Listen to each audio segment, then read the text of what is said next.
important state for us in this battleground cycle. But look, I think Michigan is ready to go red, and for a couple reasons. I mean, number one is I think a lot of manufacturers, a lot of people who are building things with their own hands, a lot of people who are working in the auto industry recognize that Kamala Harris's policies have been very bad for Michigan auto workers and also Michigan manufacturers. So I think we can make a really good argument that if we've got common sense economic policies, we can bring back more manufacturing jobs to places like Michigan. We can make more things with American labor, and we can also have a more self-reliant, self-sufficient country in the process. And of course, the auto industry is so important to us here in Michigan. Here in northern Michigan, agriculture is also huge for us. Yeah. How does this campaign, how does this maybe potential incoming administration seek to support these farmers? We have so many family farms here who are really struggling right now. Yeah, well, I think that a lot of our family farms are really struggling. It's very unfortunate, and there's interestingly some themes between manufacturing and agriculture. You wouldn't necessarily think that they're the same thing, but I think in both industries we've seen, unfortunately, way more reliance on foreign labor and foreign producers and not enough reliance on ourselves.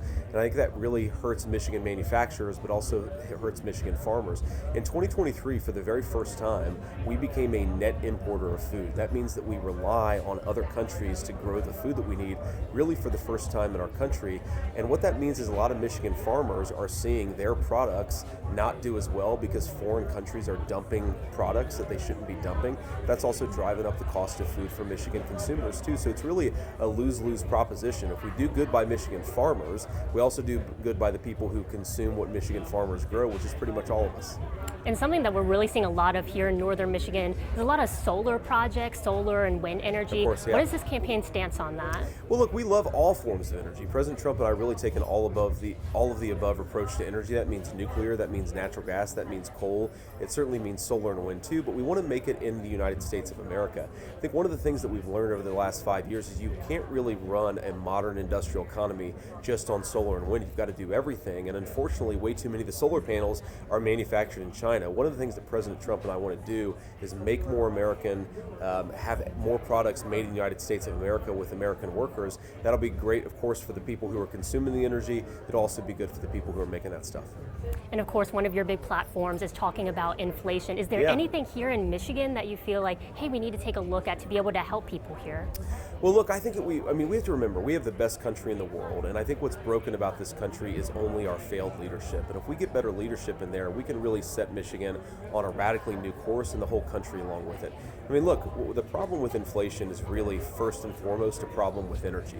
When you drive up the cost of energy, of course, our truckers rely on energy, so everything they bring to the stores is more expensive. Our construction builders rely on energy, so everything they build is more expensive. So we've really got to get energy under control, and I think that'll benefit Michiganders more than almost anybody else in the country, because look, we know it gets cold here in the winter, especially up here near Traverse City, and it can get very, very expensive to heat your home if you're not pursuing common sense energy policies. So I think a common sense, drill baby drill, all of the above energy approach is going to be great for Michigan consumers. It's also going to mean a lot of Michigan businesses are paying lower costs for things, which is good for everybody. Is there anything you feel like you aren't asked enough about on the campaign trail?